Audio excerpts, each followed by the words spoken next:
여러분 삶의 변화로 가득합니까?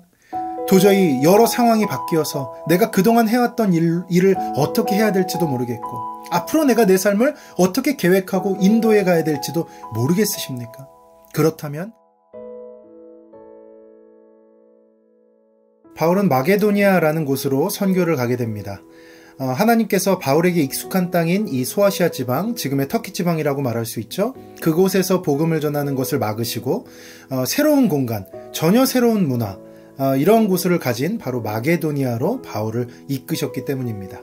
바울은 선교적으로 베테랑이었지만 이 마게도니아 선교에 있어서만큼은 처음 하는 일이었고, 그동안 그가 쌓아왔던 선교의 방법론들도 이 마게도니아에선 통하지가 않게 됩니다.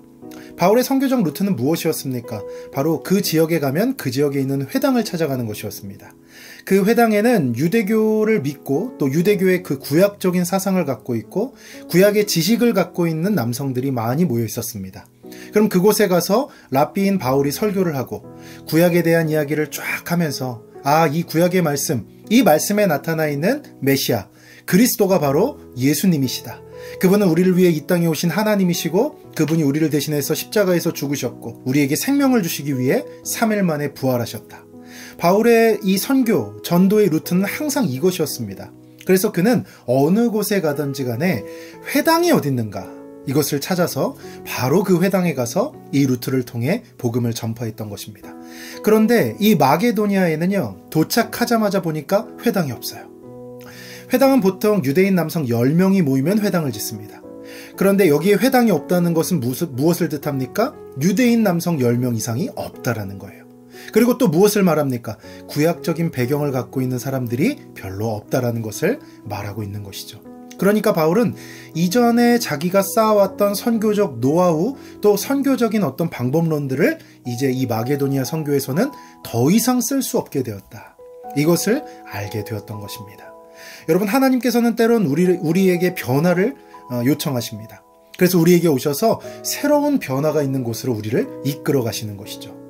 어쩌면 우리는 그동안 쌓아왔던 노하우가 있을 수 있습니다. 그동안 느꼈던 안정감이 있을 수 있습니다. 그래서 내가 지금 있는 직장, 내가 지금 있는 부서, 내가 지금 경험하고 있는 어떤 것에 그대로 있고 싶을 때도 있습니다. 그런데 하나님은 때로 우리를 찾아오셔서 전혀 새로운 공간, 전혀 새로운 가치관, 전혀 새로운 사람에게로 우리를 이끄시는 것이죠. 그동안 자기가 쌓아왔던 선교 노하우가 절대로 통하지 않고 그동안 자기가 해왔던 모든 방법론들이 무색해졌던 그 마게도니아에서 바울은 무엇을 합니까? 그것은 바로 하나님을 붙잡고 매달리는 일이었습니다. 회당이 없어요. 그러자 안식일에 갈 곳이 없습니다. 그래서 기도처를 찾아 나섭니다. 기도처를 찾아 나섰더니 그곳에 여성들이 몇 명 모여서 기도를 하고 있거나 또 여러 가지 일들을 하고 있었던 거예요. 바울은 굴하지 않고 그들에게 찾아가서 복음을 전합니다. 여성이든 남성이든 회당이든 기도처든 바울에게는 상관이 없는 것이에요. 바울은 모든 선입견을 내려놓았던 것입니다.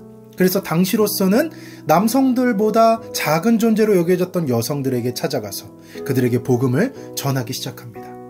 그런데 그 가운데 하나님께서 예비하신 루디아라는 사람이 있었습니다. 그 사람이 바울이 전하는 복음을 듣고 그 복음을 믿게 된 것입니다. 예수님을 받아들이게 된 것입니다. 그리고 그 루디아는 그 지역에서 굉장히 영향력 있는 여성 사업가였습니다. 바울이 여성이라든지 회당이라든지 이런 어떤 선입견을 내려놓고 하나님께서 주시는 대로 그대로 따라가서 하나님께서 시키시는 대로 복음을 전하고 나니까 하나님이 그 선입견을 벗어나 있는, 기존의 방법론들을 벗어나 있는 사람을 만나게 하셔서 그 사람을 통해 그 마게도니아 지역에, 빌립보라는 지역에 하나님의 복음이 전달될 수 있도록 만들어주셨다는 거예요. 그래서 이 루디아를 통해서 그녀의 가정과 그녀의 사업장과 그녀의 영향력을 통해서 빌립보 교회가 만들어지는 것입니다. 바울은 그동안 갖고 있었던 노하우와 방법론들을 하나도 사용하지 못했습니다. 그러나 하나님을 붙잡고 의지했더니 그 모든 상황이 변하고 모든 환경이 변한 그 상황에서도 하나님의 말씀만 믿고 하나님의 인도하심만 믿고 그 상황을 뚫어낼 수 있었던 것이죠. 여러분, 우리는 변화를 두려워합니다. 변화를 통해서 어떤 걸 어떻게 해야 될지 잘 모르겠고 또 계획할 수도 없고 예상할 수도 없는 그 상황이 우리에겐 참 힘겹습니다. 그러나 그때 여러분, 우리는 무엇을 해야 됩니까? 다른 모든 것들은 변했더라도 절대로 변하시지 않는 한 분, 바로 하나님을 바라보는 것입니다. 그리고 그분께 기도하고 말씀으로 그분을 붙잡는 것입니다. 그리고 우리의 모든 선입견을 내려놓고 내 마음에 있는 모든 것들을 다 내려놓고 하나님께 의지하는 것입니다. 기도한다는 건, 말씀을 본다는 건, 말씀을 묵상한다는 건 오직 하나님만 의지하겠다는 우리 의지의 표현입니다. 그러면 하나님께서 우리를 이끄시기 시작합니다. 다른 곳엔 회당이 있었고 다른 곳엔 남성들로 인해서 복음이 전달됐지만 이 마게도니아, 빌립보라는 지역에서는 이제 하나님께서 기도처를 통해서 또 여성을 통해서, 루디아라는 여성을 통해서 하나님의 복음 사역을 시작하시는 것이죠. 우리는 선입견을 가질 필요도 없고 그냥 하나님께 인도함을 받으면 되는 것입니다. 내가 지금 할 수 있는 일을 주님의 이름을 위해서, 복음의 전파를 위해서 최선을 다하는 것이죠. 그렇다면 그 루트는 누가 뚫어주십니까? 하나님이 뚫어주시는 거예요. 여러분 삶의 변화로 가득합니까? 도저히 여러 상황이 바뀌어서 내가 그동안 해왔던 일을 어떻게 해야 될지도 모르겠고 앞으로 내가 내 삶을 어떻게 계획하고 인도해 가야 될지도 모르겠으십니까? 그렇다면 하나님을 의지하십시오. 온전히 하나님께 매달리십시오. 그리고 하나님이 이끄시는 것은 선입견 없이 그저 순종해 보시기를 축복합니다. 오늘 하루 그렇게 사시면 어떨까요? 이 말씀을 통해서 하나님이 주시는 마음이 있다면 그 말씀을 순종하며 오늘 하루를 보내보시면 어떨까요? 그럼 하나님께서 여러분에게 깨닫게 하실 거예요.